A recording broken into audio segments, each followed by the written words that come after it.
un tema universal. Hay que viralizarlo para que todos sepamos qué es lo que pasa cuando el mundo está mirando para otro lado. Jesús Abad, buenos días. Glocal. Noticias locales, con interés global.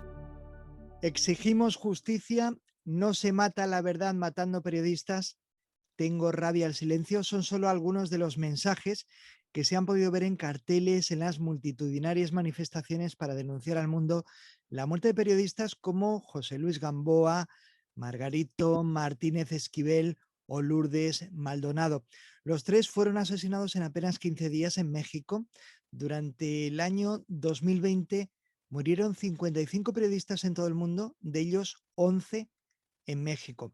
Un total de 45 periodistas fueron asesinados en el año 2021 al ejercer su profesión y México es el país considerado más peligroso del mundo para los reporteros según el Instituto Internacional de Prensa.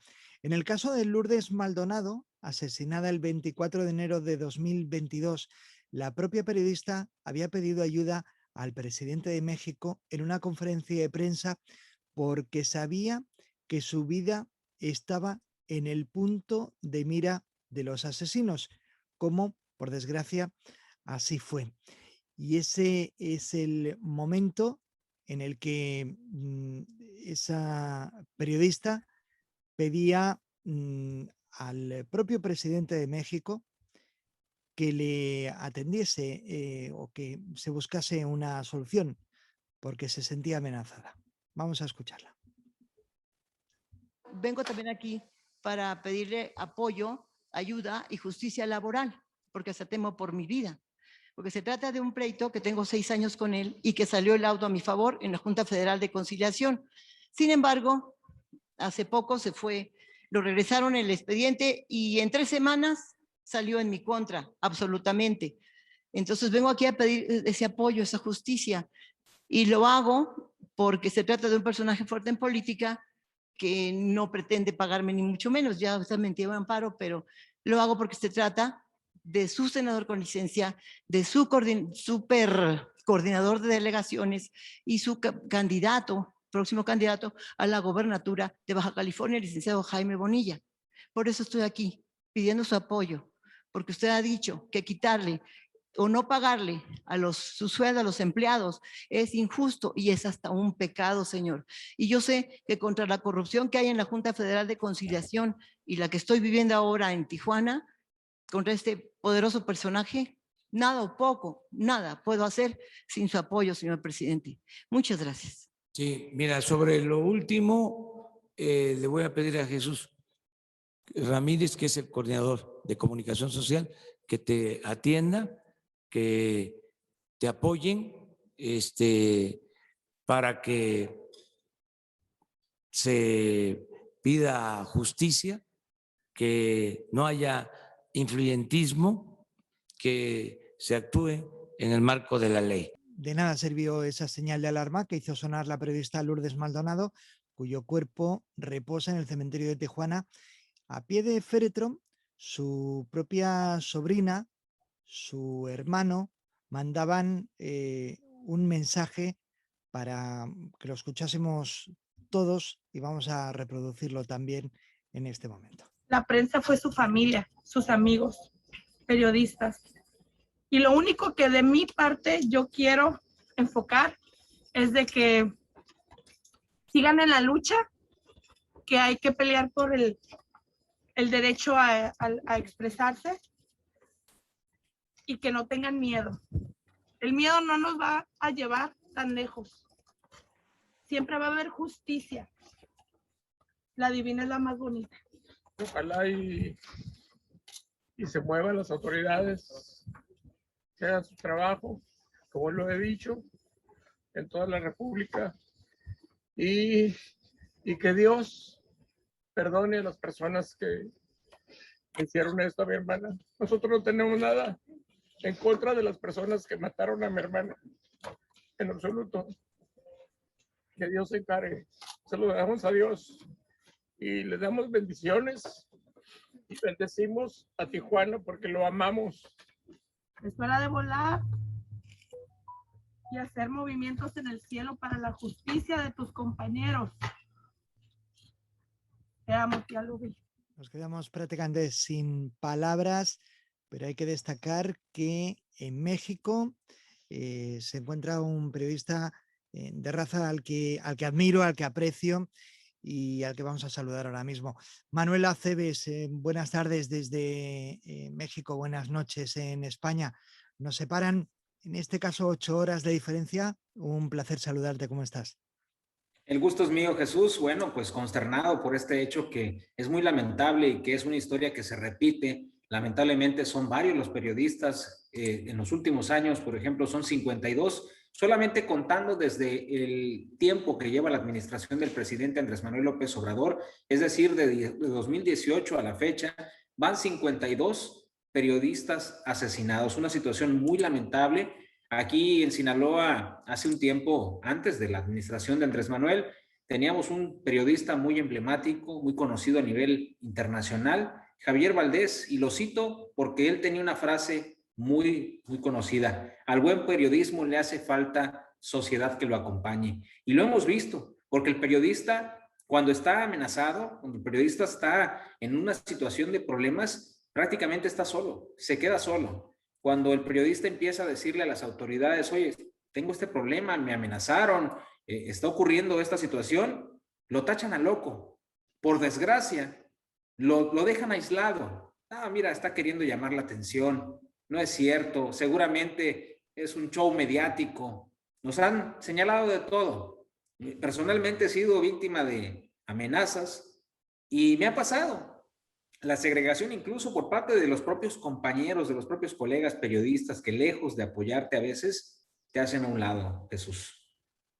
Manuel, en algún momento, como dices, te has sentido amenazado, pero hay por internet un momento en unas declaraciones a pie de calle en el que están otros periodistas, que el político de turno te llega a decir que si tú lo que quieres es que te paguen para guardar silencio.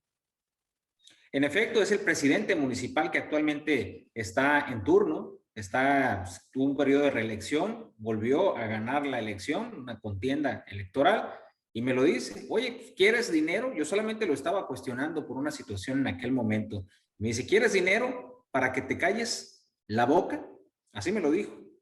Y yo le dije: no, señor. No estoy pidiéndole dinero, solamente estoy pidiendo que me responda lo que le estoy preguntando. Era un cuestionamiento incómodo, no lo quería decir. Yo lo estaba transmitiendo en vivo en ese momento y esta persona se enoja, se molesta y me dice esto.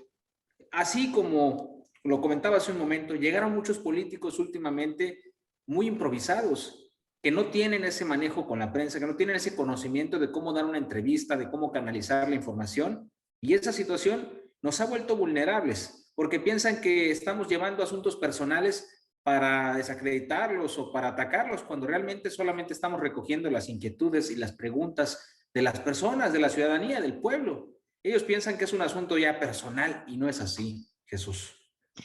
No sé si te has encontrado en muchas ocasiones, pero de vez en cuando hay comparecencias ante la prensa en las que no se aceptan preguntas.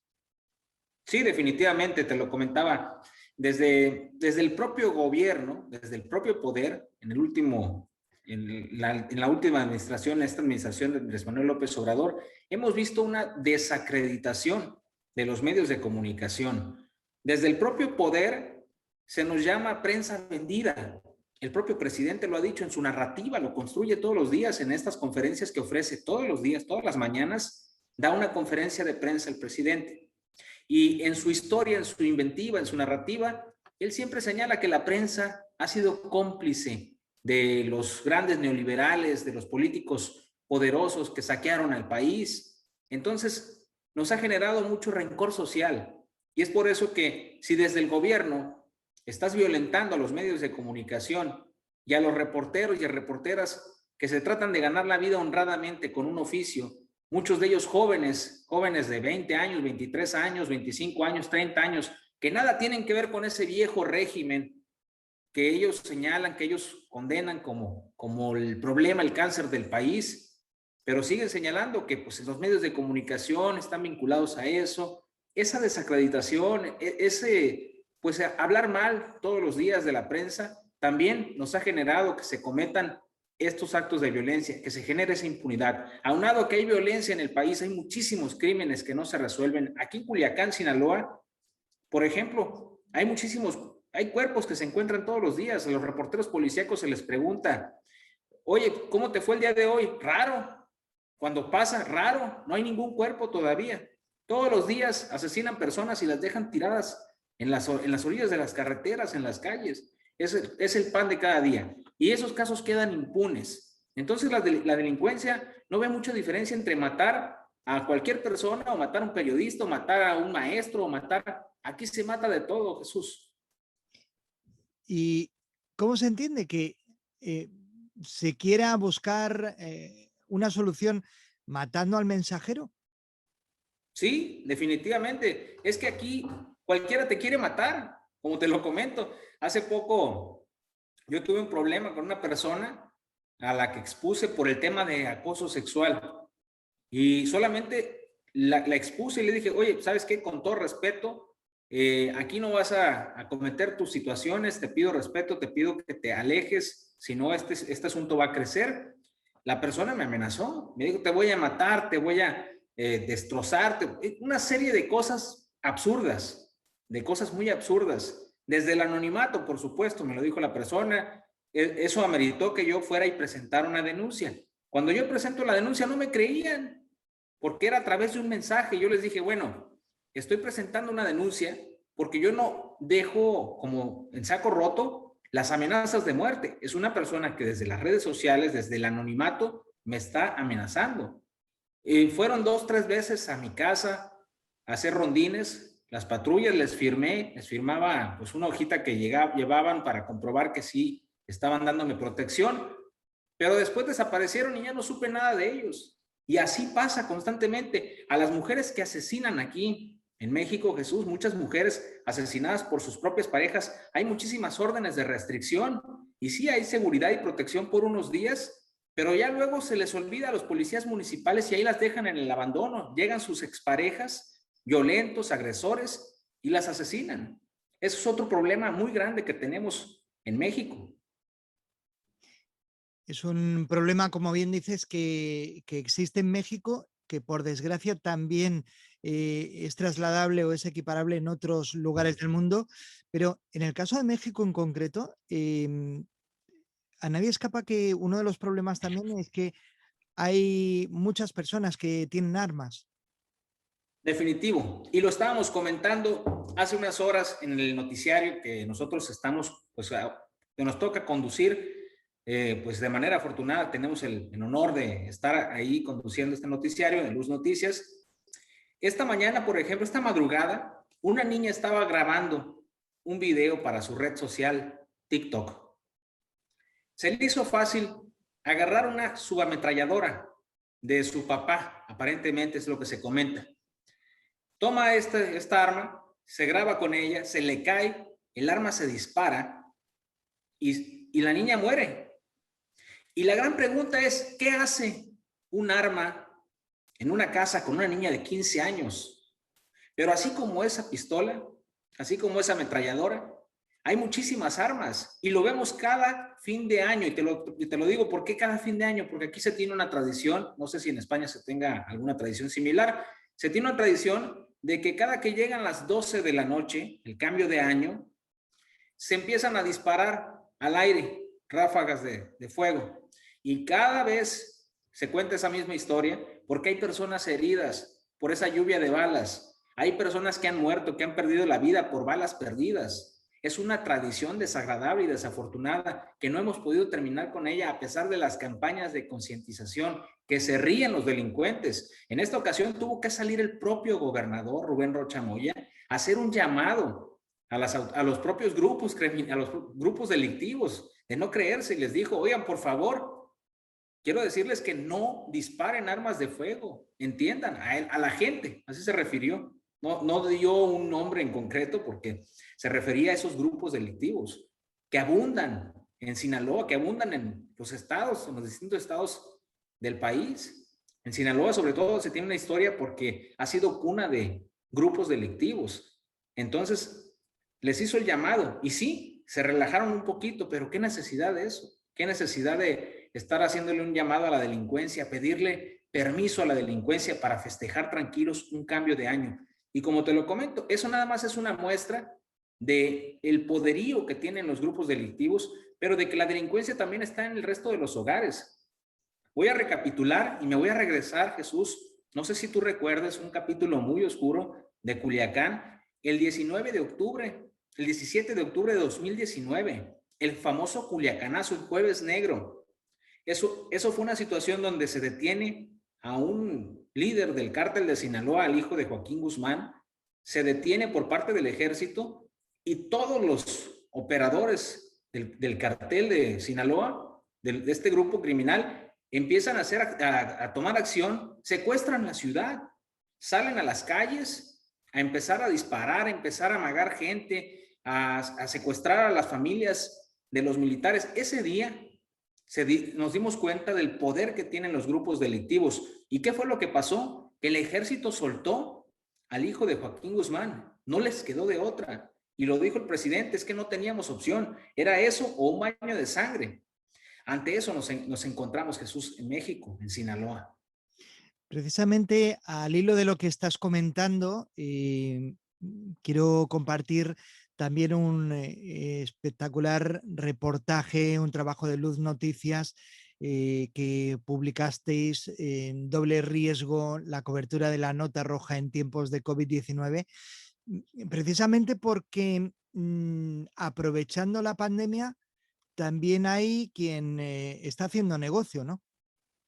Definitivamente hemos visto que en medio de la pandemia no se detiene la violencia, y en este reportaje que yo mencionaba, pues veíamos una situación que todavía no se termina no termina ese conflicto, una rivalidad entre un grupo, unas células delictivas aquí en Sinaloa que prácticamente secuestraron comunidades, y ahí estuvieron generando violencia, generando incertidumbre. Todo el mundo, los medios de comunicación, volteamos al tema del coronavirus y nuestras portadas era el coronavirus, las cifras, los casos nuevos, y por mucho se olvidó el tema de la seguridad.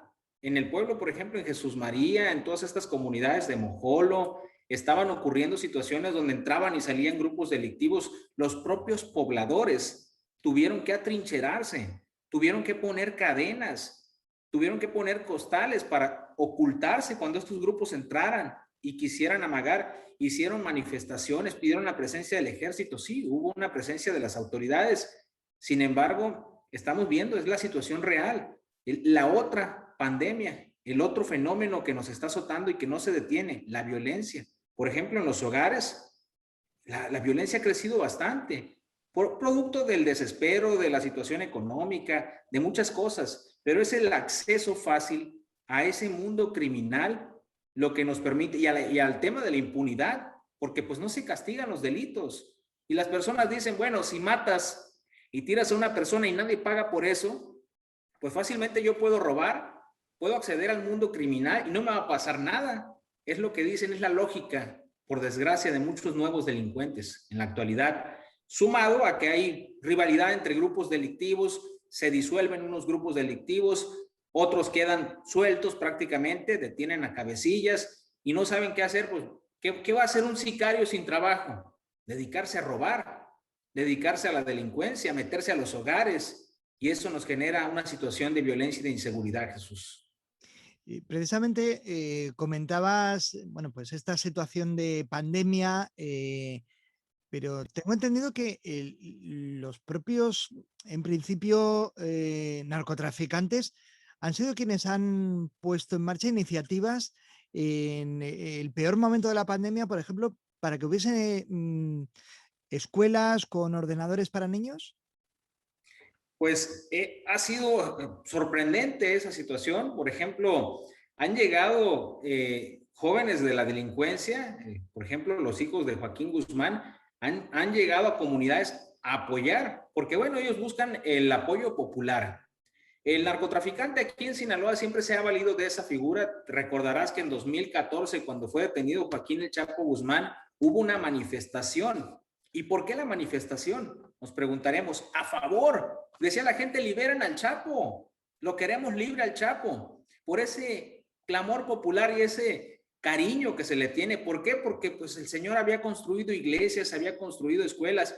Ellos de alguna manera buscan ganarse la simpatía de las personas y hacen ese tipo de obras, llevan ese tipo de beneficios a los pueblos, a la gente. ¿Para qué? Para sumar simpatías y protección. Porque la gente que te va a proteger es la del pueblo. Llegan los militares, oye, ¿has visto a tal persona? No, aquí no está. Y él es el pueblo que te protege. Eso es algo que están replicando los hijos de este famoso personaje de la droga y han llevado computadoras, han llevado equipos a las comunidades, han incluso ahora hace poco en Año Nuevo, en Navidad, estuvieron llegando a los lugares muy pobres de bajos recursos y les entregaron cobijas, les entregaron cobertores. Llegan a lugares a los que no llega el propio gobierno y aprovechan esos vacíos y los explotan a su favor, Jesús. Desde la distancia cuesta entender esa realidad que nos explicas, Manuel. Por eso queríamos contrastar esas informaciones que muchas veces llegan a través de redes sociales o a través de medios, bueno, pues con alguien que conoce el terreno. En tu caso, has podido estar, bueno, pues con la cámara, con micrófono en mano, visitando, por ejemplo, una de esas escuelas, ¿no? Sí, claro que sí, nos tocó visitarla y te voy a decir algo que a lo mejor es muy controvertido y a lo mejor no es algo políticamente correcto, pero los periodistas no son estas personas, estos grupos, estos líderes de grupos criminales, estos líderes populares de grupos criminales, quienes de alguna manera nos intimidan o nos preocupan o nos pueden representar una amenaza, porque de alguna manera, como sabemos que ellos buscan el apoyo popular, no se meten con la prensa, tienen mejor conocimiento y mejor noción del manejo de la prensa que muchos de los políticos actuales. Quien nos preocupa a nosotros los comunicadores son los políticos que no entienden que nosotros no estamos en asuntos personales atacándolos. Quienes creen que estamos realmente, que estamos atacando, son estos políticos inexpertos que han llegado en los últimos años. De esos son de los que nos tenemos que cuidar, Jesús. Si echamos un vistazo a las últimas noticias que habéis contado en Luz Noticias, hay algunas que llaman la atención, pero había una especialmente en la que se ha descubierto prácticamente una red de electricidad, me ha parecido entender, en una avenida, pero estamos hablando de una red totalmente clandestina. Una red, era una especie de ducto para robar gasolina. ¿Por qué? Porque estos grupos aprovechan esa vulnerabilidad, grupos delictivos. Es que hay distintos tipos de grupos delictivos, ¿no? Hay de más bajo nivel, hay grupos que se dedican a la venta de droga, pues a la venta del huachicol que le llaman, que es el tema del combustible, en una zona céntrica, muy transitada, con muchísimas personas, estaba disfrazada bajo la fachada de una empresa de tours, de viajes, una empresa que se dedicaba a promover viajes turísticos aparentemente, entre comillas, pero era un negocio para extraer gasolina de un ducto de Pemex, de Petróleos Mexicanos, y de ahí esa gasolina era vendida y se la venden barata o bien a la ciudadanía en general, que sabe de los puntos donde se encuentran, donde venden y distribuyen esa gasolina, o la venden la distribuyen a los propios grupos criminales que se dedican a la delincuencia, que se dedican a distribuir las drogas, que se dedican a robar o que tienen su ejército de, pues ahora sí, les llaman punteros. ¿Qué hace un puntero? En el caso de México, son los ojos y los oídos de los narcotraficantes o de los criminales. Son aquellos jóvenes que con su radio en mano, con su motocicleta o simplemente con su celular se dedican a espiar. Personas que parecen comunes y corrientes, que están ahí en una esquina a lo mejor tomando el sol, pero resulta que no lo son. Personas que están en los cruceros de los automóviles, en los cruceros vehiculares, limpiando los cristales de los vehículos, pero en realidad no lo son, están vigilando quién va y quién viene, porque toda esa información se la pasan a los grupos criminales, Jesús. Así es como funciona. Hay ojos y oídos de la delincuencia por todos lados, Jesús. Y eso es algo que es aplicable a México, pero es aplicable a cualquier lugar del mundo. Pero comentábamos esta noticia porque la propia información quedaba evidente una serie de preguntas que nos hacemos todos. Nadie vio cómo se hacía toda una obra de pasar un conducto por una gran avenida. Eso es lo que nos resulta difícil de creer. Por ejemplo, nadie vio cuando hicieron todo un túnel en el centro penitenciario de Aguaruto hace algunos años por donde se escaparon varios reos. O nadie vio, por ejemplo, cuando se escaparon por la puerta principal varios reos. Nadie ha visto los laboratorios que están ahí prácticamente a la vista de todo el mundo, los narcolaboratorios que les llaman. Se construyen, por ejemplo, hace algunos años, por debajo de la ciudad, la primera fuga conocida de Joaquín El Chapo Guzmán en Culiacán fue por debajo de la tierra. Una casa que tenía en la Colonia Libertad estaba conectada con los ductos del agua potable y salía, precisamente daba escape. Por ahí fue, antes de que lo detuvieran en Mazatlán, Sinaloa, ya lo habían perseguido y por ahí se escapó. Incluso se le preguntaba al presidente municipal de aquellos tiempos, ¿usted qué Culiacán gobierna? ¿El de arriba o el de abajo? Es que, pues prácticamente los grupos delictivos son los maestros del ilusionismo.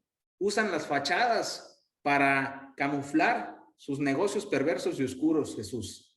Lo que está claro, Manuel, es que como nos comentabas al comienzo, en ese incidente que tuviste con un político, queda latente, queda patente que se puede comprar el silencio, ¿no? Sí, definitivamente, porque ¿a cuántos más no les habrá ofrecido? No les habrá hecho esa oferta y habrá silenciado su voz. Y de alguna manera generan una especie de censura, porque yo recuerdo en aquel tiempo hubo colegas que me decían, no, es que exageraste, es que lo cuestionaste de más, fuiste muy duro con él. Como que se acercaron y me decían, bájale. Justo es muy curioso porque esta mañana estábamos recapitulando esa historia, porque esta mañana tuvimos una reunión con ese personaje, de hecho, y estábamos recapitulando ya terminando la reunión y me decía, es que tú fuiste muy duro con él, me decía una persona. Tú te pasaste al preguntarle cosas. Pues ahora resulta que hacer nuestro trabajo nos vuelve criminales prácticamente. Cuando la gente lo que quiere es saber la verdad, porque el valor de la verdad ahorita es inigualable. La verdad es que muchos medios de comunicación están haciendo su negocio con mentiras y la verdad tiene mucho más valor en ese contexto. Y está clarísimo que no es que haya una mala pregunta, siempre se puede no responder o guardar silencio en la respuesta. Pero bueno, yo creo que el periodista debe tener el derecho, como cualquier ciudadano, a preguntar, ¿no? Definitivamente. Y voy a recapitular aquel momento muy rápidamente. Voy a hacerte un speech muy rápido de qué fue lo que pasó. Yo recuerdo, fue una situación de una alcantarilla que estaba abierta en un sector muy transitado. Y dices, bueno, ¿qué hacía esa alcantarilla abierta? Hubo una gran lluvia en Culiacán. Aquí en Culiacán llueve y se inunda la ciudad. Los carros no pueden transitar, la gente mejor se tiene que resguardar porque hay muy malos drenajes pluviales. En ese momento, una joven sale de su vehículo porque el vehículo estaba siendo arrastrado a un arroyo. La joven sale sus familiares, una bolsa se le escapa a la joven trata de ir por la bolsa y cae a esa alcantarilla. Por desgracia, la joven perdió la vida. Eso ocurrió en una primera instancia.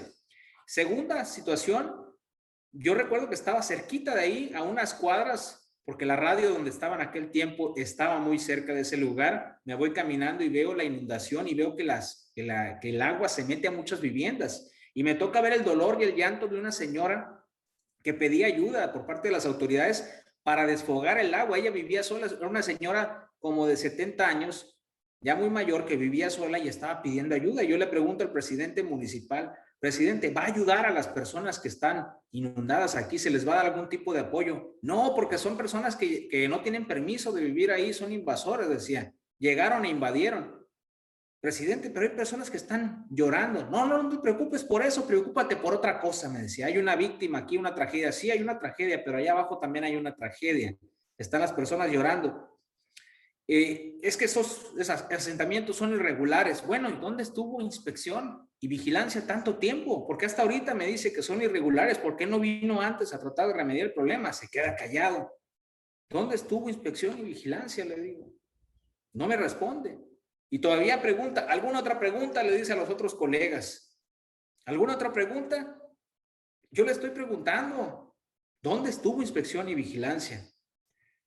Él se va, me da la espalda y les digo a mis espectadores, a mis radioescuchas, a través de la transmisión en vivo que estaba haciendo, miren, ahí está el presidente, es su respuesta, se va, me da la espalda. Y entonces él se voltea muy enojado y me dice, ¿quieres dinero para que te calles la boca? Esa es la historia de Jesús. Recapitulándola un poquito, hace algunos años sigue el Señor como presidente, ya se reconcilió misteriosamente con otros colegas y pues ahí está, porque también otros colegas tuvieron problemas con él, nada más que con ellos fue la reconciliación de forma distinta. Posiblemente sí aceptaron esa oferta. Pues Manuel Aceves, muchísimas gracias de verdad por compartirnos estos secretos del periodismo a pie de calle. Y no olvidemos que las preguntas nunca son indiscretas, las respuestas sí. Muchísimas gracias, un abrazo. Jesús, estoy a tus órdenes, un abrazo. Es un tema universal, hay que viralizarlo para que todos sepamos qué es lo que pasa cuando el mundo está mirando para otro lado. Jesús Abad, buenos días. Glocal. Noticias locales, con interés global.